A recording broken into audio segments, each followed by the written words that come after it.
महाभारत का एक ऐसा वीर योद्धा जिससे खुद भगवान कृष्ण भी डरते थे। आखिर कौन था वह महाभारत का सबसे शक्तिशाली योद्धा जिसको देखकर एक पल के लिए भगवान कृष्ण के भी पसीने छूट गए थे।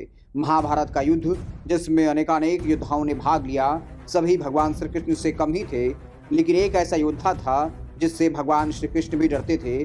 क्या वह सूर्यपुत्र दानवीर कर्ण थे? नहीं। क्या वो गांडीवधारी अर्जुन थे? नहीं। क्या वो वायुपुत्र भीम थे? नहीं। क्या वो इच्छा मृत्यु का वरदान पाने वाले भीष्म पितामह थे?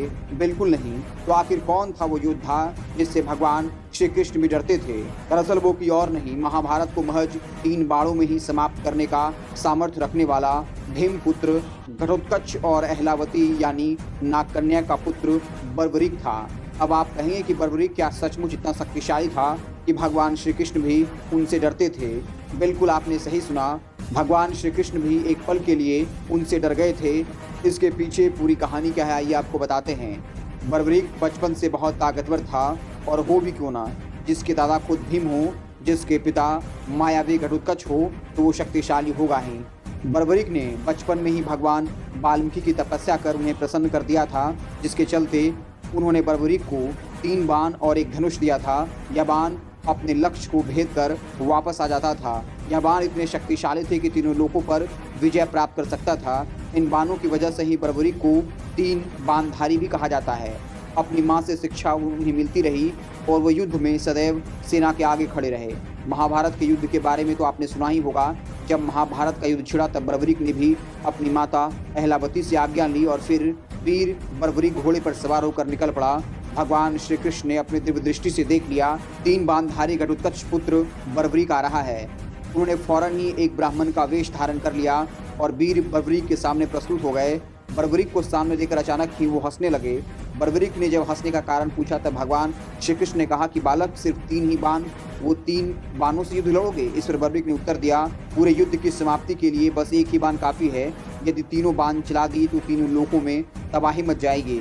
भगवान श्री कृष्ण ने एकदम से कहा, अच्छा यदि ऐसा है तो जिस पीपल के पेड़ के नीचे हम खड़े हैं, इनकी सभी पत्तियों को एक ही बाण से भेद कर दिखाओ। इतना ही कहना था कि बर्बरीक ने बाण चला दिया। क्षण भर में ही पत्तों को भेद कर भगवान श्री कृष्ण के चरणों के पास बाण मंडराने लगा। यह देखकर भगवान श्री कृष्ण भी एक पल के लिए चौंक गए कि आखिर ये तीर मेरे पैरों के पास क्यों मंडरा रहा है। दरअसल भगवान श्री कृष्ण ने पीपल का एक पत्ता चुपके से अपने पैरों के तलवों के नीचे दबा लिया था। इस पर बर्बरीक ने अनुरोध किया कि वे अब अपने पैर हटा लीजिए, अन्यथा आपको क्षति पहुंच सकती है, क्योंकि मैंने अपने बाणों से पत्तों को भेदने की आज्ञा दी है, ना कि किसी के पैर को। उसी वक्त मानो जैसे आकाश में बिजली कड़क उठी हो। भगवान श्री कृष्ण स्वयं हैरान और परेशान हो गए।